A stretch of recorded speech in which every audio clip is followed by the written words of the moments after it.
qui a été un petit peu décevant hier en course 2, on va le dire. Alors, s'agit-il vraiment d'une déception pour lui? J'en suis pas du tout convaincu, parce qu'avec l'avance qui est la sienne, je pense qu'il est plutôt dans une situation de gestion maintenant. Pas question pour lui d'aller prendre des risques plus que cela. Il a préservé une place qu'il a conduit quand même assez haut dans les positions, sans pour autant lui permettre d'espérer un podium. Le seul qui, partant justement à l'inversion de cette grille de départ et ralliant, les deux seuls plutôt, c'est Javier Cobian et Gilles Magnus qui ont réussi donc ce retour absolument exceptionnel depuis des places encore une fois très inconfortables du milieu de classement, du milieu de peloton. Ici, l'immense avantage évidemment, il est celui de des très grands espaces du circuit de Nevers-Manicourt, particulièrement adapté à la pratique de la monoplace. Et on va voir qu'il y aura sans doute fort à parier et que cette fois la physionomie de cette épreuve pourrait être assez différente de celle qui nous a été proposée hier soir. Tout simplement parce que c'est intrinsèquement les pilotes qui ont réalisé les meilleurs temps dans les qualifications qui vont s'élancer dans les meilleures positions, ce qui n'était pas le cas sur la course 2 hier. Donc là, on revient sur un cadrage à peu près logique et sportif de la discipline. Voilà, on voit toutes ces voitures s'installer sur la grille, toutes identiques à l'exception de quelques couleurs qui nous permettent d'avoir des reconnaissances un petit peu plus faciles. Il y a bien sûr les numéros, l'identification des casques dont les couleurs sont souvent gardées pendant toute une vie de pilote. C'est un petit peu moins vrai maintenant. Maintenant, on a tendance à vouloir changer. Adrien Pavio, d'ailleurs, on le rappelle, réalise les casques de Romain Grosjean. Allez, c'est parti. Très bon départ du pilote Yeh qui a croisé la trajectoire parfaite de cette position de leader. C'est un avantage évidemment en 1-1 décalé. Voilà, passage dans la grande courbe. Hier, on avait connu quelques altercations à ce niveau. Pas de problème aujourd'hui.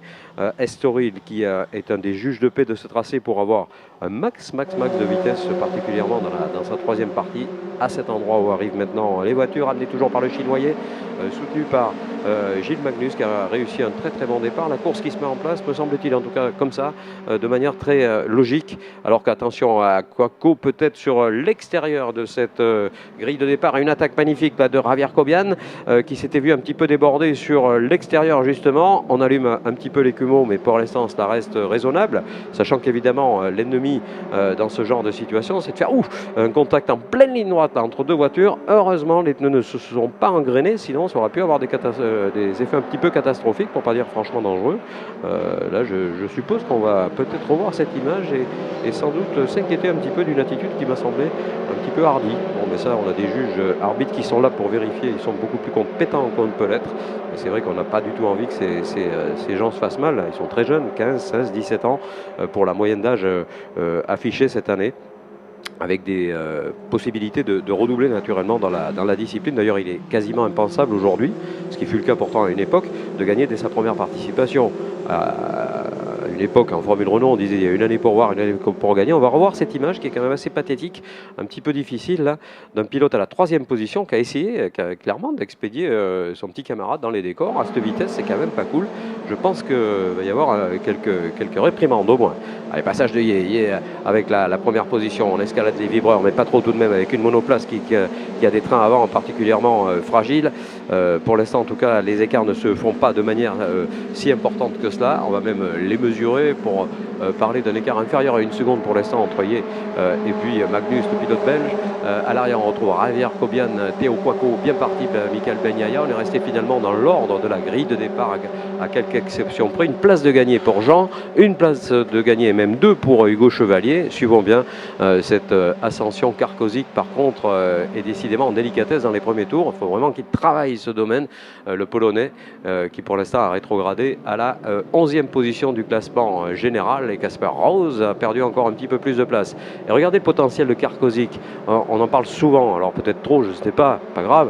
Il s'agit vraiment de quelqu'un qui nous a impressionné plusieurs fois cette saison. Il manque de régularité pour l'instant, mais Karkozik va être un bon, c'est sûr. Il prend le secteur numéro 1 alors qu'il est pointé 11e seulement. On rappelle qu'il s'agit de la voiture numéro 7 qu'on n'a pas forcément vue. Alors que derrière on se bat. Attention à cette attaque du numéro 2 là. Ça devrait passer sur Rougier pour Hugo Chevalier. Hugo dans un week-end qui me paraît particulièrement intéressant. Hugo Chevalier qui va profiter de l'occasion pour progresser naturellement dans la hiérarchie, dans la confiance qui est la sienne maintenant, à la fois dans ses capacités de pilote, à la fois également dans ses échanges avec ses mécaniciens peut-être. Enfin, il y a plein de domaines évidemment qui nous échappent quelquefois, mais qui sont tous très importants. Passage au château d'eau, là aussi les relances s'effectuent assez loin du vibreur, de manière à ne pas trop secouer la voiture et pas trop perdre de temps. Ces moteurs ne sont pas extrêmement puissants et ils sont par contre extrêmement fiables. Ça c'est important, c'est très très rare de voir casser un moteur Renault. C'est absolument parfait comme ça. Layé qui passe devant Magnus, c'est des positions qui sont maintenant stabilisées pour la première et la deuxième place. Un écart qui est toujours inférieur à la seconde entre les deux monoplaces, donc tout reste jouable. Regardons ce qui se passe pour Javier Cobian. C'est la voiture numéro 4, c'est l'Espagnol positionné donc à cette troisième place. Et Javier Cobian pour l'instant améliore, mais pour l'instant c'est Yeffier, le leader, qui réalise le meilleur tour. Et visuellement, on s'en aperçoit, il est en train de creuser un écart. Derrière, on ira chercher au-delà de la 5e position cette battle absolument magnifique entre Ben Yaya, entre Mela, entre Pierre-Alexandre Jean. Il pourrait y avoir du grabuge là au bout de la ligne droite. On voit la 27 également de Théo Kouakou qui est dans les bons coups. Elle arrive à rester dans l'aspi du pilote numéro 4. Ça c'est bon ça. Il arrive à rester dans l'aspi le français du pilote espagnol Javier Cobian. On rappelle qu'il a fait 2 podiums Javier. Ouh, une attaque osée mais réussie semble-t-il pour le numéro 2 encore une fois, auteur d'un retour tout à fait splendide. Attendons tout de même d'aller jusqu'au bout de ce tour parce que des fois il y a des décroisements qui nous échappent et qui peuvent restituer des situations. Mais en tout cas, quelle course de Pierre-Alexandre Jean, encore une fois, boosté quelque part par des résultats, certes qui ne lui permettent pas d'occuper pour l'instant les tout premiers rôles, mais en tout cas qui fait partie de ceux qui assurément effectuent à chacune de ces sorties des progrès considérables. Ça aussi c'est l'objectif évidemment, hein. Certes, Yé n'a pas besoin de progresser tellement que ça, puisqu'il a une avance qui lui permet d'avoir pratiquement 2 fois plus de points que son rival le plus direct. Donc personne cette saison, à moins évidemment d'un accident qu'on ne veut surtout pas, eh bien, ne l'empêchera d'aller décrocher sa grosse timbale. En tout cas pour l'instant, pas de problème, freinage encore une fois au lycée, c'est parfait tout ça, mais la détermination du pilote à l'arrière est tout à fait réelle. Celle de Gilles Magnus, la 3e position, on le répète, donc pour ce diable de Javier Cobian. Et attention, hein, derrière ça commence à se resserrer pas mal. Théo Kouakou, Michael Ben Yaya, voilà des éléments tout à fait intéressants sur les positions des pilotes de chasse. Et on voit Klein qui amène le peloton un petit peu plus loin, avec également Barada qui est dans le groupe. Barada c'est pareil, hein, c'est vrai qu'il n'est pas forcément toujours aux avant-postes, mais là aussi les progrès sont constants. Il arrive maintenant à boucler des passages assez proches de ses petits camarades. Il avait 2 secondes à combler, il est en train de le faire avec une certaine bonhomie et en même temps une bonne efficacité. Allez, l'attaque de Ben Yaya peut-être au freinage, pour l'instant ça ne se produira pas. Ben Yaya qui a tenté depuis cette position tout à fait intéressante pour les points, pas tout à fait pour une espérance de podium pour l'instant, puisque bon, c'est quand même, ça doit être le 5e rang si je ne m'abuse.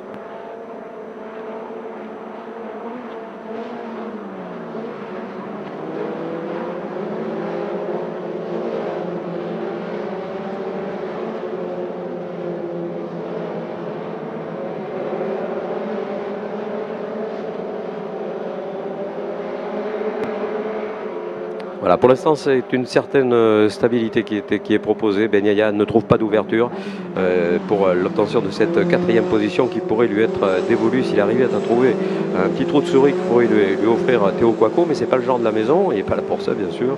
Et puis surtout, je pense que l'équilibre du garçon lui permet maintenant d'assurer des positions, y compris devant des pilotes capés et expérimentés comme le pilote Ben Yaya. On verra et on supposera évidemment que cela pourrait se modifier d'ici la fin de cette course. Ah, le passage des hommes de tête, et la domination finalement n'est plus aussi évidente. On n'a plus malheureusement d'informations sur les espaces et les temps, mais on espère que ça va pouvoir être très vite rétabli. Pour ce qui est du rétablissement, en tout cas de la préservation de la position de 4e, elle reste sacrément bien en main pour Théo Kouakou. Alors voyons quand même que la limite de la patience pourrait être maintenant vécue pour Ben Yaya qui pourrait se décaler maintenant au bout de la ligne droite. Attention à cette attaque qu'il était en train de préparer. Wow, croisement de décroisement pour cette bataille pour la 4e place, mais ça va rester comme ça pour l'instant. Hein. Quel brio pour Kouakou, parce que là c'est vraiment pas simple. Lui il joue le rôle de lièvre qui n'est pas systématiquement confortable. On n'a pas autant de repères que celui qui est derrière. Attention de ne pas être trop près tout de même pour ne pas subir les problèmes des ventes qui existent de temps en temps important sur les trains avant en monoplace. Et on sait que la voiture va d'ailleurs évoluer dans un sens positif sur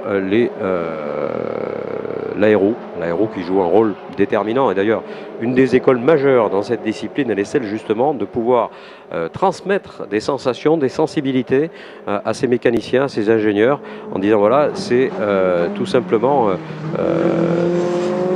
peut-être des interventions sur les trains avant, des interventions sur les trains arrière. Alors qu'on écoute en même temps les propos. Voilà, c'est la 87 qui vient de connaître un souci. 87, c'est Arthur Rougier, dommage. Arthur qui est parti à la faute, qui va pouvoir repartir en piste, mais qui a perdu évidemment tout le bénéfice de sa première partie de course particulièrement intéressante. Et toujours Quaco dans les gains de la quatrième position. Et c'est le troisième justement, Javier Cobian, qui tout à l'heure a décroché le meilleur tour en course. Voyons si de manière visuelle on arrive à confirmer ou s'apercevoir que ce meilleur tour pourrait se traduire de manière là aussi mécanique vers un retour sur la tête. Eh bien la réponse on l'aura bientôt. Il va rester 8 minutes de course. Largement de quoi s'exprimer naturellement. On sait que les voitures évoluent souvent au milieu du parcours. Voilà, on revoit les images. En fait, c'est la 87 et la 8 qui se sont accrochées. Donc c'est José Sierra qui revenait de loin. Il était un petit peu bougon, José, hier après son éviction ou quasi de la course et surtout son recul de la 10e position à la dernière qui l'a empêché de partir en pole position sur la course 2. Il était déçu, très très déçu naturellement, vous le comprendrez, mais je pense qu'il a compris aussi que tout simplement c'était un résultat sportif tout à fait cohérent. Voilà, Yeffier remet les pendules à l'heure, il vient d'appuyer sur le bouton gaz et c'est le meilleur tour pour le leader. Et là vous allez voir, lorsqu'il est comme ça dans cet état de légitime extase, eh bien, il va pouvoir aller creuser un écart considérable sur la concurrence et du coup prendre encore des points s'il va jusqu'au bout, ce qu'on lui souhaite évidemment, prendre encore des points sur le classement général. Et voilà, ce qu'on vous disait, c'est là que de symétrie de cette épreuve, on l'a même un petit peu dépassé. C'est souvent là que se produisent les actions les plus intéressantes. Et c'est à ce moment, certainement, que Javier Cobian d'un côté, qui est en train de klaxonner derrière Gilles Magnus, va être un petit peu plus incisif. Ça devrait être le cas également pour la bataille entre Quaco et Ben Yaya, qui est en train de se produire, de se confirmer. Et les meilleurs tours qui tombent, les meilleurs secteurs, en tout cas pour Jean décidément très rapide, qui est en train de revenir sur ce duo-là. Il pourrait profiter d'une opportunité dont il ne marquera pas de saisir, évidemment, la solution si jamais il arrive à recoller. J'ai l'impression que s'il est en train de faire, il est en train de revenir, Pierre-Alexandre, il est en train de revenir à ce duo. Alors si ce duo, et ça me paraît être probable, s'explique, là aussi ils vont perdre du temps. Et dans ce cadre, il va pouvoir recoller et prendre la speed de cette voiture amenée par Michael Ben Yaya, l'américano-marocain. Nouvelle amélioration du record du tour pour Yeffi. Franchement, il est sur une autre planète celui-ci, incroyablement intelligent dans sa démarche. Tout jeune, tout jeune, il a 16 ans, 17 ans peut-être maintenant. En tout cas, c'est vraiment quelqu'un qui marque les esprits, tout en restant d'une extrême simplicité, pas de soucis. Il a appris le français tout seul, comme un grand. Et il se retrouve seul, loin de sa famille, très très loin de sa famille. Et on sait que la Chine est en train de nous préparer là quelque chose, je pense, au niveau du sport auto qui va permettre à très bientôt pour ces pilotes venir s'exprimer comme ils le font en endurance depuis quelques années, comme ils le font également en monoplace. On a eu une récente vision dans le cadre des championnats F3. Et là, très sincèrement, vu le potentiel qu'ils ont, vu la taille de ce pays, on peut peut-être s'attendre à ce que dans l'avenir, eh bien, il faille compter avec eux. Lui en est la preuve vivante. Tant mieux, quelque part, ça rajoute un petit peu à la difficulté. Allez, Gilles Magnus est obligé de desserrer les rangs maintenant pour cette deuxième position. Il est obligé d'aller chercher des trajectoires qui ne sont pas idéales, donc on perd un tout petit peu de temps à chaque fois. Mais cela permet d'éviter de laisser un espace, évidemment, dont profiterait éventuellement Javier Cobian. Javier, encore une fois, magistral là, sur cet exercice. Allez, Javier qui va essayer peut-être maintenant sur la ligne droite de départ, voilà, de prendre la speed. Il est bien ressorti, très très bonne ressortie de Gilles Magnus. Donc pour l'instant, pas d'ambition suffisante en tout cas pour aller chercher une place de second pour la voiture numéro 4. Ça va rester comme ça en tout cas dans la grande courbe. Il se passe quasiment à fond dans ces disciplines. Et ensuite il y a cette amorce du premier Estoril où il faut sauter à la corde très tard et garder beaucoup de vitesse linéaire. C'est ça qui est le plus important. de manière à garder justement cette vitesse de pointe au bout de la ligne droite. Attention, il prépare une attaque là. Attention, il va y avoir du changement. Javier Cobian par l'extérieur est obligé d'aller chercher une trajectoire qui n'est pas idéale. Là, depuis l'extérieur, sera-ce possible d'aller gagner la deuxième position? Allez, freinage très tardif pour Cobian qui pourrait décroiser puisque bien sûr Magnus était un petit peu moins bien à la réaccélération. Et très beau comportement de Magnus qui va ressortir en tête. Mais combien de temps encore? Attention à l'accrochage, messieurs, tout de même, ça va très vite à cet endroit entre D'Imola et ça klaxonne derrière. C'est très chaud pour le gain de cette deuxième position. Et toujours cette bataille indécise derrière, alors que les décisions sont en train de se prendre. Et l'attaque de Bagnaia qui pourrait s'avérer payée en fin de temps. C'est passé pour Michael Bagnaia qui prend la 4e position. Il a tenu bon, hein, Théo Kouakou. Franchement, il a été magistral. Voilà, cette course qui évolue complètement est en train de se bouleversifier complètement. Ouh là là, là on a croisé, c'est un peu téméraire là pour Gilles Magnus, mais qu'importe. Qu'est-ce que c'est beau la témérité quand c'est bien fait. Et puis l'arrivée au château, et là cette fois ça va être compliqué pour Théo parce que c'est revenu derrière. C'est revenu pour Pierre-Alexandre Jean, c'est revenu également pour Hugo Chevalier. Voilà, des occasions qui sont à saisir, de prendre des points, et des occasions à saisir également pour progresser au sein de ces pelotons.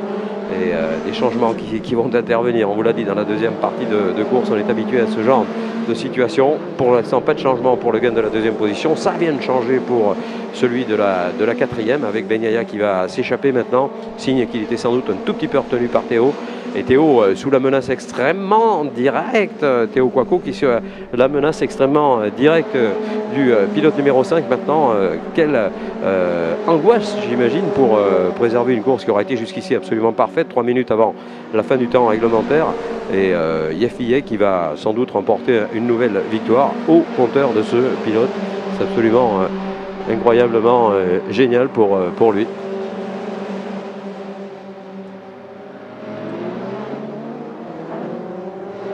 Wow, il attaque, attention. Wow, accrochage malheureusement. Accrochage entre Jean. Ah, il est pas heureux Kouakou, il y a de quoi. Et Jean qui estime qu'il avait fait le plus gros du boulot. Et cet accrochage s'est produit à Adélaïde. Aïe, quelle déception. On voit que ces trois voitures arrivent pratiquement ensemble au freinage. Bon, alors là, il va falloir être un expert pour savoir qui a fait l'erreur, qui a commis l'erreur. On dit que lorsque la voiture a franchi la moitié de l'autre voiture, elle est considérée comme ayant dépassé. Mais là, c'était pas du tout évident. En plus, Adélaïde, on le sait, se prend à basse vitesse. Donc, c'est toujours compliqué de regarder à la fois sur les points de corde et dans les rétroviseurs. Donc là, très sincèrement, on se gardera bien de porter un jugement. Et Javier qui va passer en deuxième position. Une magnifique performance, encore une fois, du pilote espagnol. Vraiment très en forme ici. Il a trouvé un espace qui lui convient parfaitement. Et je pense qu'il va pouvoir savourer encore une fois les points de ce gros podium. Sachez qu'il n'en est pas descendu depuis le début de ce week-end. Il a pris la deuxième position à l'occasion de la course 1, la troisième position à l'occasion de la course 2. Et là, il va s'accorder encore une fois, peut-être, un podium et une deuxième place. Attention, réaction de Magnus, hein. C'est loin d'être terminé. Réaction de Gilles Magnus qui tourne et qui vire autour de cette voiture numéro 4 pour essayer de coller un peu de pression à l'Espagnol. L'expérience est là maintenant, hein.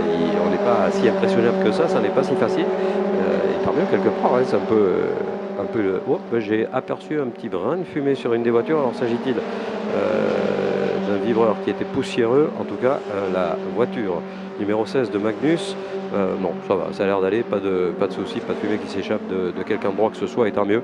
Alors, il va falloir qu'il reste dans ce rythme, et s'il veut espérer le deuxième rang, il va rester une petite minute dans le temps réglementaire, et sera suffisant là aussi pour aller jusqu'au bout. Alors on va refaire un point sur le classement, un classement qui s'est modifié passablement, avec l'absence décidément dommage, hein, pour Kouakou et Jean, qui tous les deux étaient en train d'effectuer un parcours tout à fait brillantissime maintenant.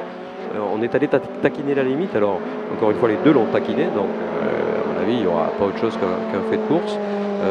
Ceci dit, l'incident est sous enquête, hein. L'incident a été mis sous enquête par les juges arbitres, donc on va attendre évidemment de savoir s'il y a ou non des sanctions. En tout cas, ça ne concerne personne qui est en piste actuellement.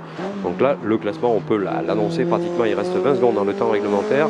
Donc il devrait rester a priori un tour à l'issue de ce passage sur la ligne avec bien sûr les signes qui vont venir de la direction de course comme quoi ce pilote chinois a plus qu'un seul tour à accomplir.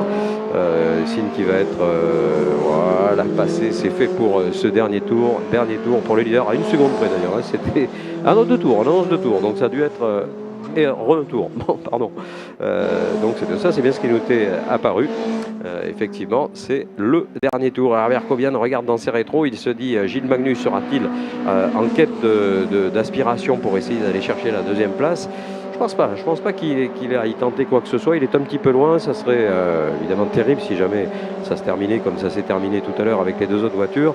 Là, on va plutôt essayer de rester dans ce bon rythme. Alors, qui va faire les bons coups? Charpentier également, qui prend le 7e rang, mais là, à la 6e position, Chevalier à la 5e place, Benyaya à la 4e position, et puis un petit peu plus loin, finalement, une position d'Alec Karkozik qui n'est pas si mal que ça, 8e position devant Klein qui fait un parcours aussi en progression tout à fait réelle et constante. Casper Rauss, le pilote danois, est à la 10e place. Barada, 11e, 12e, José Sierra. Et derrière, malheureusement, les abandons, ceux de Rougier, ceux de Quaco et ceux... pardon, c'est pas tout à fait le cas pour Rougier parce qu'il est reparti, mais les accrochages, en tout cas, pour Quaco et Jean. Alors, nous sommes dans le dernier tour. Ça continue de batailler ferme, là, pour aller chercher quelques petits points. C'est le cas de Karkozik. Karkozik qui sait, bien sûr, puisqu'il a déjà dominé une course cette saison, qui sait qu'il a un potentiel à exploiter. Il faut qu'il arrive à gérer certaines choses, peut-être les premiers tours qui sont compliqués, apparemment, pour lui. Et ensuite, le rythme se met en place tranquillement. Alors que lui, il n'a pas besoin d'appliquer quoi que ce soit de recette. Il a juste à utiliser son talent, qui s'appelle Yefi, et il va remporter une nouvelle victoire sous, évidemment, le drapeau d'Amiens qui va lui être présenté dès maintenant. Et avec le large qu'il va prendre dans ce peloton au classement général, voilà, c'est fait, une nouvelle victoire du Chinois, magistral dans l'exercice. Voilà, un petit coucou en passant à son mécanicien. La 2e position est là, elle aurait été acquise de haute lutte pour Javier Kobian. Deuxième position du week-end. 3e podium également pour Gilles Magnus. Magnifique performance de Gilles.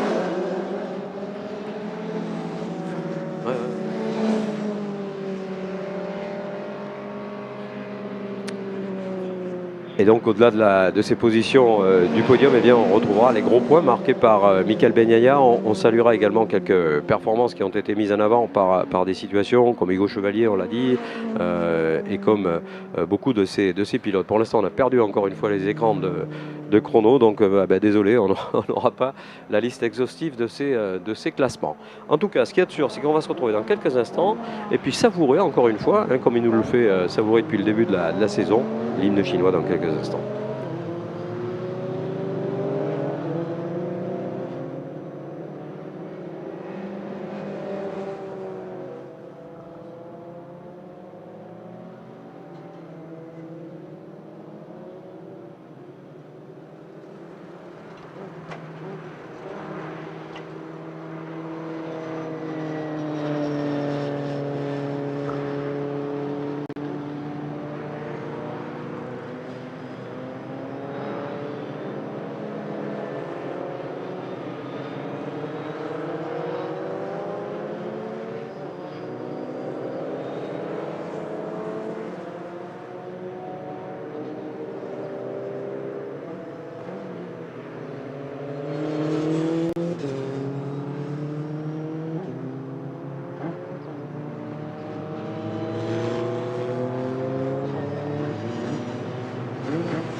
Bon, il fait un grand bravo. C'était pas une course facile hier, une victoire manquée avec. C'était un petit peu compliqué au départ aujourd'hui. Ça doit faire du bien à la confiance de pouvoir regagner à nouveau. C'était compliqué hier, je suis parti 10e, mais c'était compliqué de doubler. Du coup, je n'ai fait que 7e. Mais aujourd'hui, j'ai fait un bon départ et j'ai été tellement vite et j'ai gagné. Alors, voilà. Bon, objectif pour la dernière course, ça s'annonce pas facile non plus. Voilà, c'est de gagner, bien sûr. Merci beaucoup, Yifé.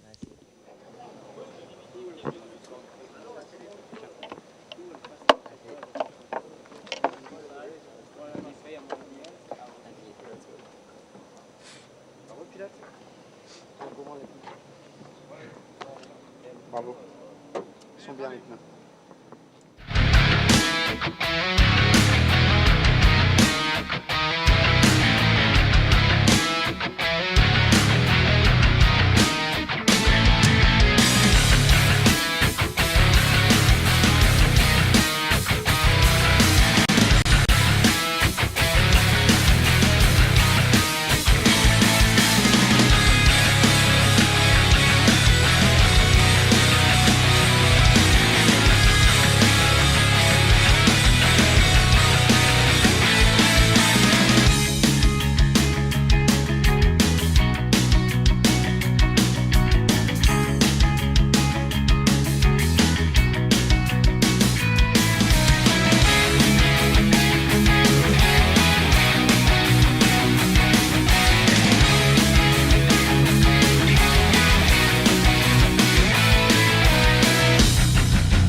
Mesdames et messieurs, donc podium de la course 3 sur 4 concernant le championnat de France F4 avec une troisième position. Et si j'ai bien compté, ça doit faire un troisième podium pour ce week-end. Gilles Magnus pour cette position. Bravo Gilles.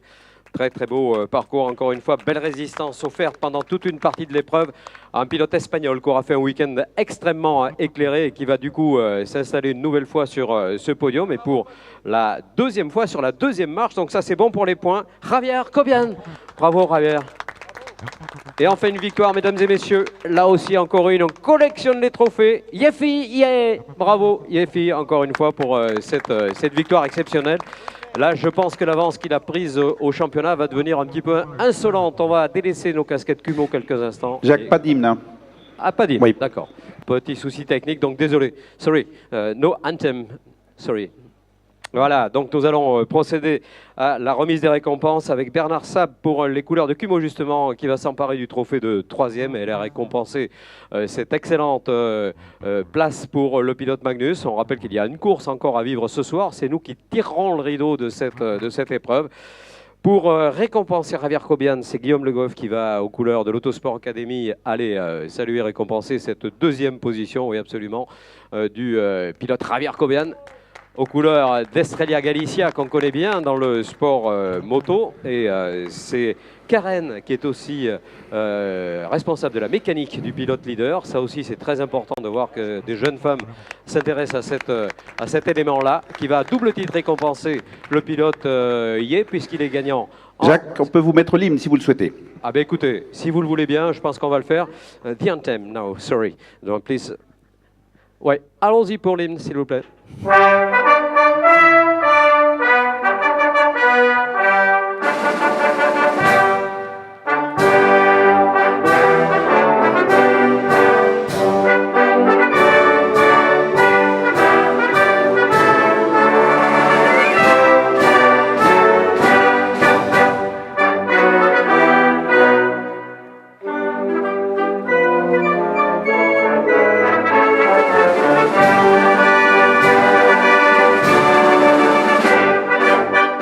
Merci la régie, bravo mesdames et messieurs. On retrouvera l'ensemble de ces pilotes. Ce sera cet après-midi pour la course 3. Et puis avec plaisir, bravo Gilles, bravo Javier. Et puis bravo Yefi. Pas de problème, là je crois qu'on a affaire à des gros talents. À vous messieurs.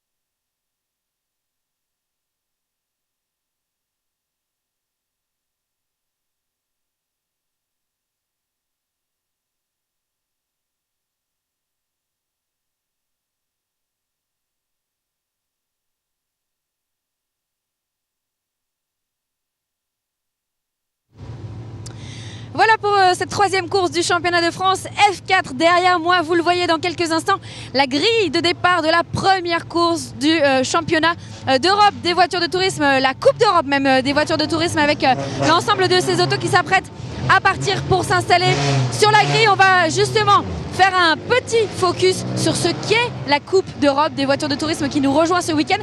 On marquera après une courte pause et on se donnera rendez-vous à partir de 10h45 en compagnie d'Adrien Pavio et de Teddy Clairet pour vivre cette première course en direct. Le sujet tout de suite.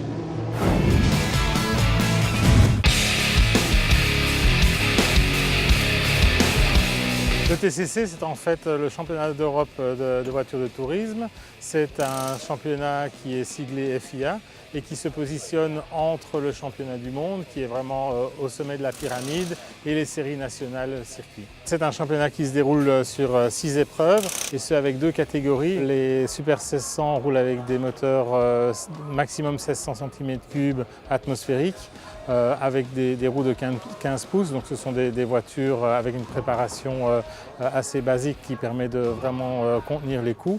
Et en Super 2000, on a des voitures qui ont des moteurs d'une cylindrée de maximum 2 litres avec un turbo, des voitures qui ont entre 330 et 350 chevaux avec un peu d'appui aérodynamique.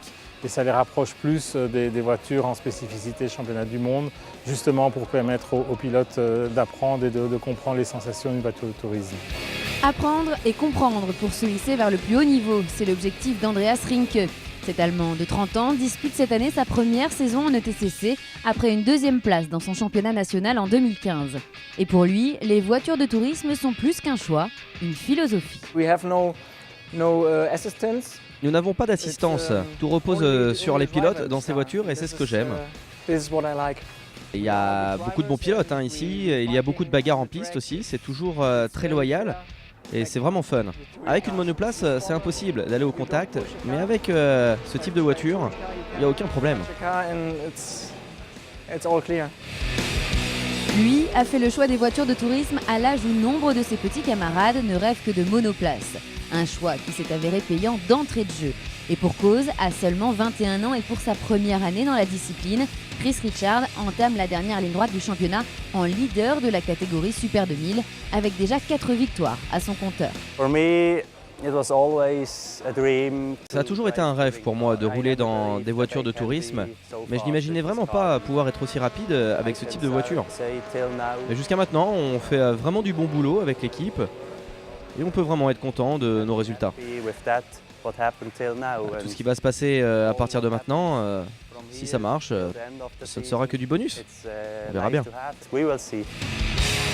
Et Chris Richard, tout comme Andreas Rinke, deuxième du classement Super 1600, devront tenir bon s'ils veulent emporter la récompense promise aux vainqueurs de chaque catégorie. Le vainqueur de la catégorie Super 1600 reçoit une opportunité de rouler et c'est financé par le promoteur dans la catégorie supérieure. Et la même chose pour le vainqueur de la catégorie Super 2000 qui reçoit l'opportunité de faire une course en championnat du monde.